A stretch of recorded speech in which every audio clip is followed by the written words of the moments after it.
Hi everyone, welcome back to another episode from Wake&Tech. In today's episode, we will be learning how to clear shared content on YouTube Kids.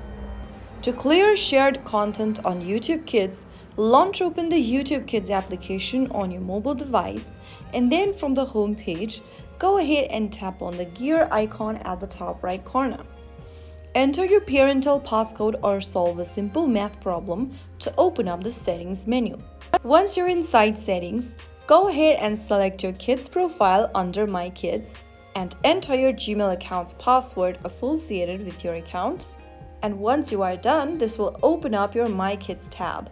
From here, you'll need to scroll down until you find the Clear Shared Content option. Tap on Clear Shared and click on Clear Shared once again in the pop-up, and then you have successfully cleared shared content from the YouTube Kids account. Now that your shared content is cleared, you can get back to the home page, and there you have it. With this, you can get more control over the screen time and topic exposure for your child. If you found the video helpful, don't forget to like, share, and subscribe. I'll see you in the next episode. Thank you for watching.